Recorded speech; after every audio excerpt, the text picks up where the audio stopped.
Hai guys, welcome to Get Inside. Ini adalah program baru dari Teens dan Youth GSKI Gajah Mada. Dan juga di sini kalian bakalan dapat nih insight-insight baru yang pastinya akan memberkati kalian. So, stay tune.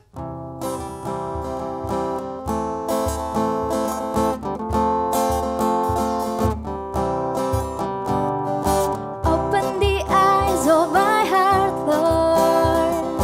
Open the eyes of my heart. I want to see you. I want to see you. Open the eyes of my heart, Lord. Open the eyes of my heart. I want to see you. I want to see you. To see you high and lifted up, shining in the light of your glory. Pour out your power and love as we sing, holy, holy, holy. I want to see you.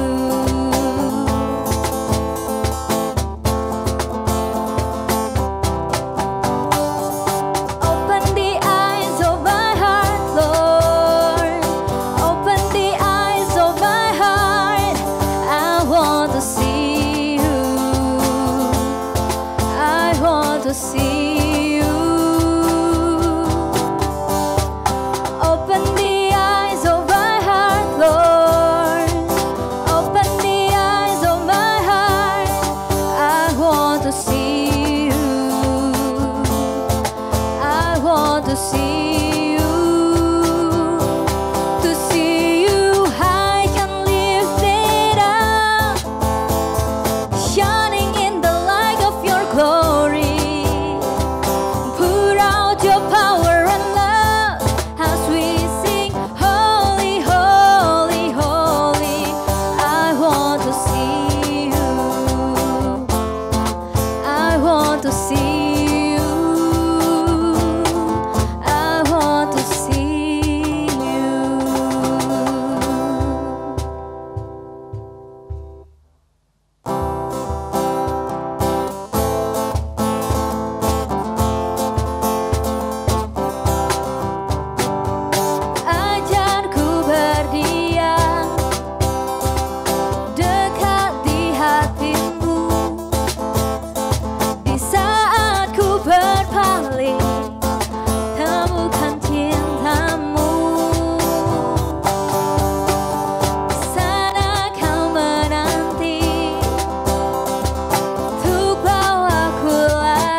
Shalom semua teman-teman di rumah, selamat datang di channel YouTube GSKI Gajah Mada. Hari ini gue Denis ditemani oleh Pelika dan juga Helen. Hai. Kita dalam program acara Get Inside. Nah, ada satu topik yang menarik pada hari ini yang kita mau bahas. Apa tuh, Pei? Apa ya? Jadi kita hari ini tuh akan membahas tema yang menarik banget.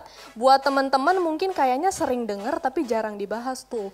Hari ini kita akan membahas tema mengenai posesif. Jadi sebelum lanjut, teman-teman silakan subscribe dulu, like, komen, dan share supaya teman-teman lainnya juga bisa mendengar program ini dan bisa saling memberkati. Nah, jangan lupa juga untuk nyalain loncengnya supaya teman-teman bisa langsung dapetin notifikasi dari YouTube GSKI Gajah Mada. Nah, biar kita nggak terlalu lama-lama banget nih, kita langsung masuk aja ke topik kita talk show-nya hari ini, yaitu tentang posesif. Nah, posesif menurut ahli itu tuh artinya sifat seseorang yang memiliki pasangannya. Jadi dia bisa mengontrol hidup pasangannya dan bahkan dia bisa takut kehilangan pasangannya tapi sampai melakukan cara apapun gitu. Jadi konotasinya sih udah negatif gitu ya. Iya benar, aku juga pernah dengar dari para ahli nih, kalau misalnya orang yang posesif ini tuh cenderung ngontrol apa yang dilakukan sama pasangannya. Kayak misalnya apa sih yang lu gak boleh lakuin dan apa yang boleh dilakuin gitu. Nah sebelum kita lanjut lebih panjang lagi, kita lihat dulu yuk ada cuplikan-cuplikan yang menarik mengenai korban-korban yang pernah diposesifin sama pacarnya. Kita lihat dulu, check it out. Coba ceritain pengalaman kamu waktu pernah diposesifin saat pacaran. Mantan aku dulu itu dia suka ngecek-ngecek handphone aku. Ya dulu sih pernah punya mantan yang posesifnya berlebihan. Kalau dulu sih pertama kali pacaran, dia itu tuh kayak gak kasih kalau aku jalan-jalan atau melakukan kegiatan di luar sama dia. Awalnya tuh aku kan pelayanan. Nah, dia itu nggak izin aku untuk pelayanan. Terus dia suka delete-deletin kontak teman-teman aku yang cowok, padahal nggak ada apa-apa. Jadi apapun itu aku harus sama dia. Jadinya ya udah, dia bilang kayak, kok kamu mentingin pelayanan sih daripada aku, kayak gitu. Gue juga bingung sih. Jadi kayak kemana-mana tuh harus izin, terus pergi-pergi dilarang, kayak gitu sih. Menurut kamu kenapa pasangan kamu bisa posesif gitu ya? Mungkin karena dia takut kali ya. Gue nggak tahu, dia tuh egois banget. Nggak tahu sih, mungkin dia terlalu sayang sama aku. Jadi kayak kemana-mana tuh harus izin, terus pergi-pergi dilarang, kayak gitu sih. Dia sih cerita, dia bilang dia pernah punya pengalaman dikhianati sama mantannya. Kita berantem, dia selalu mukulin aku. Terus udah gitu, ya badan aku biru, suka ditanyain sama teman-teman aku, sama mamaku, papaku. Apa yang kamu rasain saat diposesifin sama pacar kamu? Pertamanya sih seneng, katanya, oh kayaknya sayang banget nih sama gue. Yang pasti stres banget sih. Awalnya sih ngerasa ya masih wajar-wajar aja kan. Aku nggak kuat banget sampai kayak aku takut mau bilang ke siapa-siapa. Aku jadi nggak punya teman. Terus ya cuman hidup aku sama dia aja. Mulai gak nyaman sih. Wajar-wajar aja kan karena masih baru-baru pacaran. Cuma lama-lama jadi berasa dikekang, kayak diatur terus gak bebas juga. Jadi risih sih. Apa tindakan yang kamu lakukan waktu nyadar pacar kamu itu posesif? Ya karena udah gak tahan, lama-lama aku putusin kan. Tapi dia tuh malah sampai kayak ngancam mau bunuh diri segala gitu. Terus akhirnya ya balikan lagi. Awalnya aku tinggalin, aku nggak balas dia. Aku benar-benar hilang gitu, nggak ada kabar. Pertama sih aku ngomongin baik-baik, kayak kok kamu mungkin posesif sih. Awalnya sih aku ngomong ke dia baik-baik. Dia bilang dia mau berubah, tapi udah dijalanin dia nggak berubah. Tapi pas aku udah nggak kuat banget ya udah putusin benar-benar. Cuma aku makin lama makin ngeyel gitu loh, nggak dengerin. Akhirnya ya udah aku mulai ancam nih, kalau kamu mau berubah aku mau putus. Dan pas aku putusin dia jadi sering neror aku, dia sering di depan rumah. Aku jadi nggak tenang aja hidupnya kayak gitu. Dia tuh selalu nyari aku dan akhirnya dia nyari aku dan aku ketahuan juga. Ya akhirnya aku bilang sama orang tua aku sih, dan orang tua aku marah banget. Dan sampai aku lapor polisi. Tapi sekarang udah nggak diteror lagi kan? Setelah aku pindah, terus aku blok semua kontak dia, aku ganti nomor juga. Sekarang sih dia udah nggak pernah kedengaran lagi. Wah, kalau kita lihat tadi di cuplikan tadi nih, ternyata ciri-ciri pasangan posesif itu banyak banget. Salah satunya nggak menghargai pasangan, menyebut suka ngomong kata-kata kasar sama pasangannya. Terus dia juga mengancam, menghina, merendahkan. Nah, terus ada juga nih, kayak lagunya band Dewa 19. Apa tuh? Cemburu. Coba Gimana tuh kalau Nah, liriknya? ingin ku bunuh. Ah kan, jangan deh. Terus pada sakit perut nonton di rumah. Ini angkatan kapan, Den? Ketahuan angkatan Angkatan kita, lo. Helen kayak belum lahir nih. Helen belum lahir. Nah, Nah bener banget tuh kok, biasanya juga orang yang posesif emosinya tuh gak stabil. betul. Iya. Ya kan? Jadi dia bisa marah berlebihan dan dia Marah. bisa kecewa yang berlebihan banget. Kayak yang Cipai bilang tadi, jatuhnya jadi lebay. Iya, itu lebay banget. Aku ada true story nih tentang sebut saja dia Bunga. Bunga apa nih? Bunga melati. Sebut saja dia Bunga. Jadi si Bunga ini tuh aku kenal sama dia dan si Bunga pernah cerita mengenai dia jadi korban posesif sama pacarnya.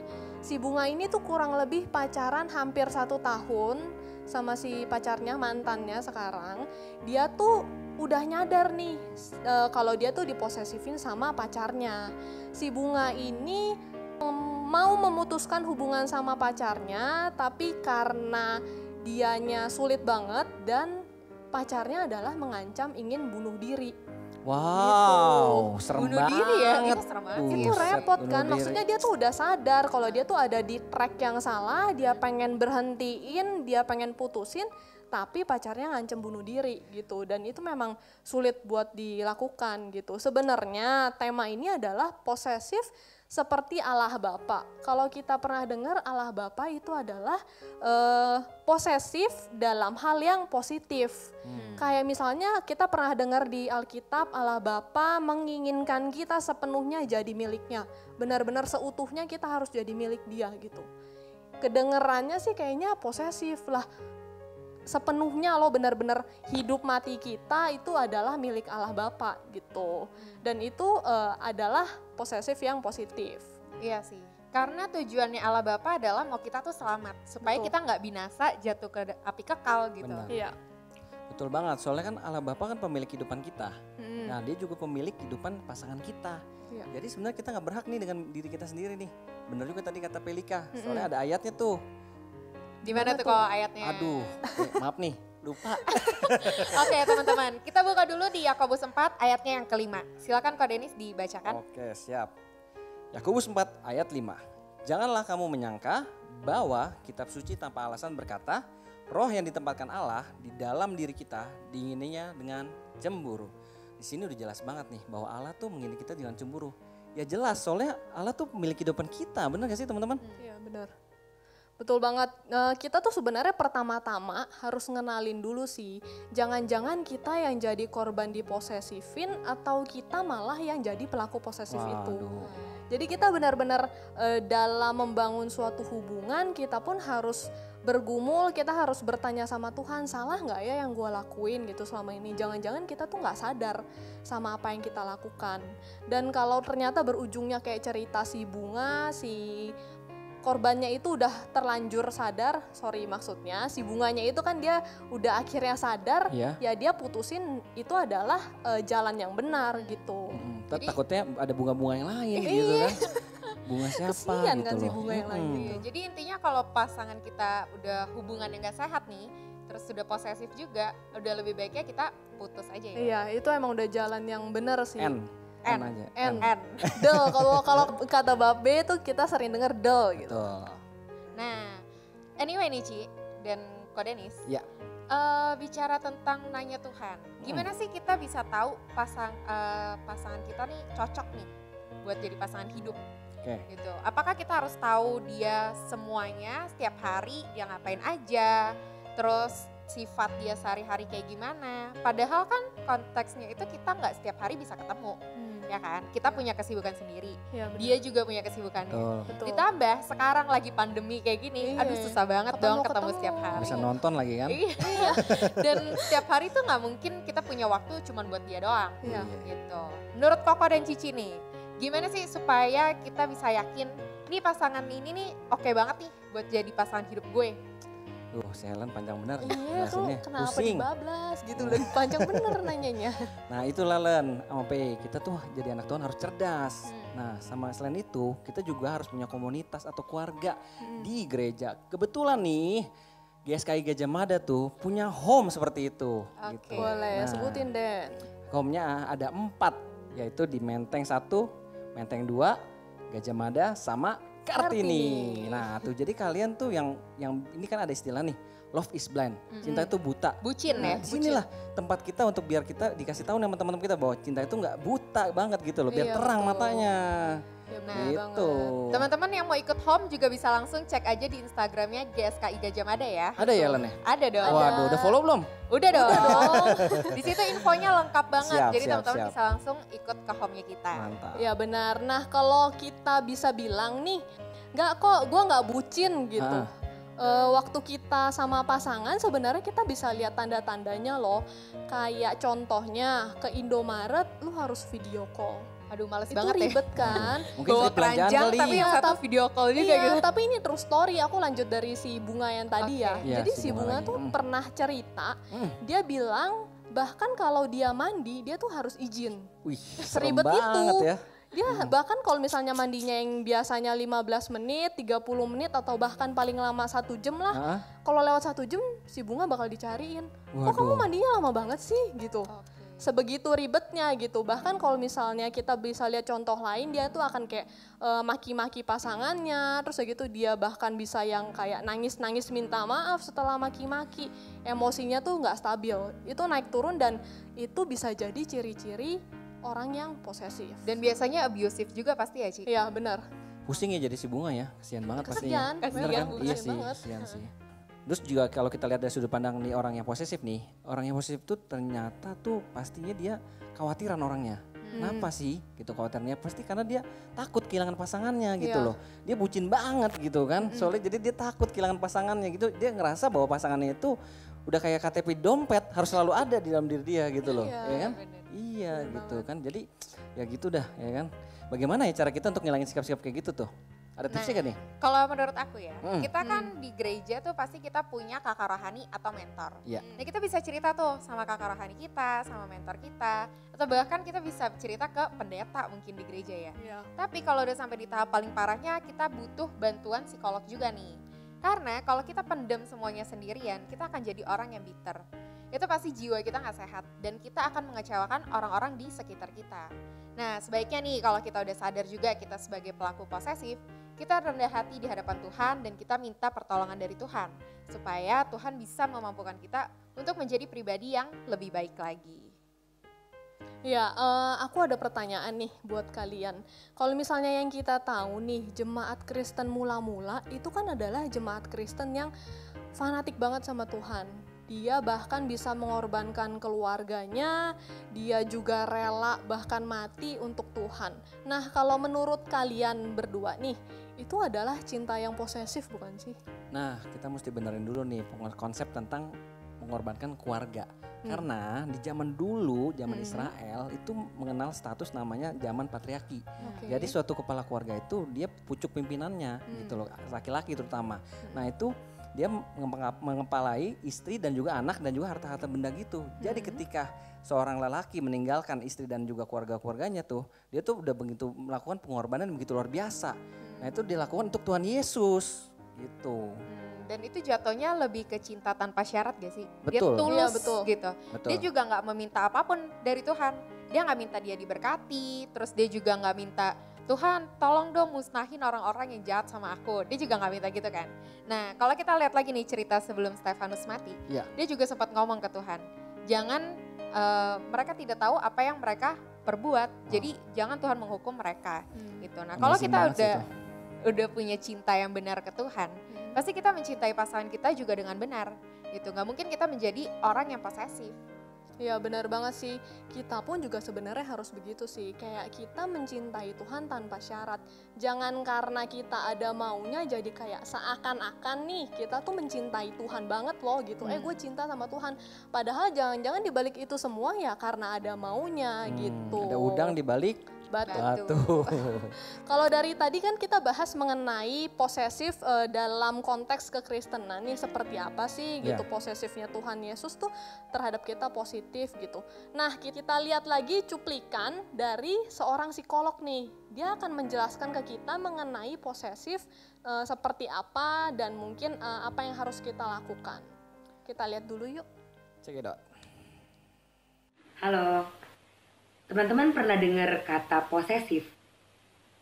Nah, posesif itu biasanya kita sering jumpai dalam sebuah hubungan, baik dalam hubungan pertemanan maupun dalam hubungan atau relasi pacaran.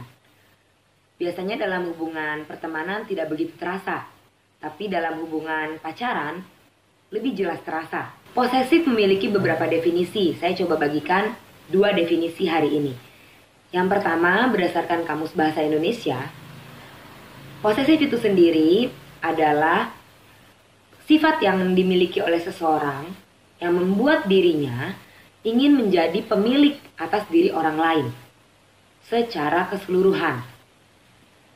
Lalu kemudian definisi yang berkaitan dengan psikologi, yaitu keadaan mental seseorang yang ingin menjadi pemilik atas diri orang lain secara total. Secara total, perhatikan kata secara total. Kemudian, tak hanya itu, dia juga ingin memiliki, selain memiliki, ingin menguasai, mengontrol, dan mengendalikan orang lain. Nah, teman-teman, ada beberapa ciri yang tampak dari orang yang posesif. Pertama, cemburu yang berlebihan. Lalu, cemburu tidak boleh. Ada juga pertanyaan seperti itu. Bedanya cemburu dan posesif ada di satu kata. Batasan, membatasi. Ketika cemburu masih bisa dikatakan sehat atau positif, cemburu itu tidak membatasi orang lain atau pasangannya untuk melakukan aktivitas atau melangkah ke depan. Dan membuat orang lain atau pasangan itu juga tidak menjadi vakum seperti itu. Jadi bisa tetap terus berkembang. Tapi kalau posesif, jelas sangat membatasi perilaku mungkin, jadwal mungkin, dan lain sebagainya terhadap pasangannya. Ciri yang kedua adalah tidak menghargai kamu sebagai pasangan. Mengapa? Ingat tadi definisinya? Mengendalikan, mengontrol, menguasai secara total. Sehingga dia tidak lagi peka bagaimana perasaanmu ketika dikontrol atau dikendalikan.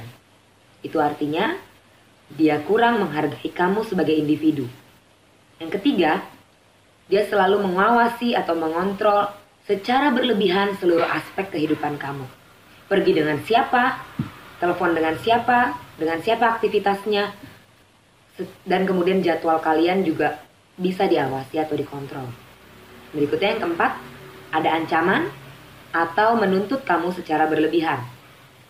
Lalu yang kelima, emosi tidak stabil. Mengapa? Orang yang posesif, ketika tuntutannya tidak dipenuhi oleh pasangannya, dia akan sangat marah besar. Tidak hanya marah secara verbal, tapi dia bisa juga mengekspresikannya dalam bentuk tindak kekerasan. Lukai fisik, seperti itu. Kemudian yang terakhir, selalu ingin tahu apapun yang pasangannya lakukan, bersama siapa, dan lain sebagainya. Sebetulnya apa sih penyebabnya orang-orang ini bisa memiliki rasa atau sifat posesif yang berlebihan kepada orang lain? Kita tidak bisa menyalahkan orang tersebut, karena pasti setiap orang terjadi saat ini karena masa lalunya. Tidak bisa kita pungkiri. Pertama, dia bisa menjadi posesif karena dia terlahir di dalam keluarga dengan pola asuh yang posesif. Pertama, orang tuanya banyak aturan, sering kali mengekang, tidak memberikan kebebasan dalam ruang gerak. Sehingga anak ini tumbuh dengan nilai-nilai bahwa posesif itu memang wajar. Sehingga dia menerapkan itu kepada pasangan atau orang lain. Seperti itu. Yang kedua, pengalaman masa lalunya adalah dalam proses pertumbuhannya sejak kecil. Karena pertumbuhan manusia diawali dengan tahap pertama, yaitu trust versus mistrust. Mana yang orang tua mau bangun? Trust, anak menjadi trust dengan orang tuanya, atau mistrust, tidak menjadi percaya dengan orang tuanya. Ini berkaitan soal kelekatan hubungan anak dengan orang tua. Ketika orang tuanya seringkali pergi meninggalkan tanpa berkata-kata, tanpa bicara, anak menjadi tidak percaya. Sehingga anak tumbuh menjadi anak yang takut kehilangan, takut kalau ditinggal. Itulah yang menyebabkan dia menjadi pribadi yang posesif. Dia insecure, ada perasaan tidak nyaman, tidak aman ketika ditinggal oleh orang lain. Yang berikutnya, yang ketiga, bisa jadi dia punya pengalaman di mana ia kurang dihargai oleh orang lain. Sehingga kepekaan sosialnya juga berkurang atau tidak ada sama sekali. Oleh karena itu ketika si orang posesif ini mengontrol kalian, mengontrol pasangannya, terlalu mengawasi pasangannya, terlalu menuntut, ia tidak lagi peka akan bagaimana perasaan orang lain atau pasangannya ketika dia melakukan sifat yang posesif kepada pasangannya. Saya rasa demikian informasi yang saya bisa sampaikan kepada teman-teman. Semoga bermanfaat dan God bless you. Nah, cuplikan psikolog tadi nih udah ngebahas banget nih tentang posesif itu apa, negatif atau positif nih sebenarnya si posesif itu. Nah, sebenarnya nggak jauh-jauh beda juga sih sama yang tadi udah kita omongin bareng. Betul. Ya benar banget Lan, soalnya kita ternyata sudah habis nih waktunya nih. Dari panjang lebar. Iya cepet banget, nggak terasa kita ngobrol-ngobrol, udah habis aja, sayang banget ya pastinya. Nggak apa-apa. Nah, nih kayaknya dari tadi Pelika udah siapin kesimpulan buat kita. Iya, silakan Pelika. Tembak banget, tembak jeda. Ya jadi dari tadi kita udah bahas panjang lebar mengenai posesif. Kesimpulan hari ini adalah Allah Bapa juga melakukan tindakan yang posesif terhadap kita. Tapi perlu kita ketahui bersama kalau Allah Bapa melakukan tindakan posesifnya itu adalah dalam konteks dan konotasi yang positif. Supaya kita semua yang menjadi anaknya tidak jatuh ke si iblis ini gitu. Nah buat kalian, buat teman-teman semuanya nih yang kayaknya merasa jadi korban atau kalian yang jadi pelaku, setelah mendengar sharing hari ini, semoga kalian bisa mengimplementasikan untuk diri kalian sendiri, kalian juga bisa share ke teman-teman kalian. Dan terus kita andalkan Tuhan dalam memilih pasangan dan berhubungan dengan sesama kita. Amin. Thank you banget Pe buat kesimpulannya. Oke, terima kasih untuk teman-teman semua yang sudah nonton acara Get Insight pada kali ini. Jangan lupa untuk terus pantengin acara-acara di Get Insight karena masih banyak acara-acara menarik dan tema-tema yang menarik pastinya. Betul banget. Semoga acara ini dapat memberkati kita semua.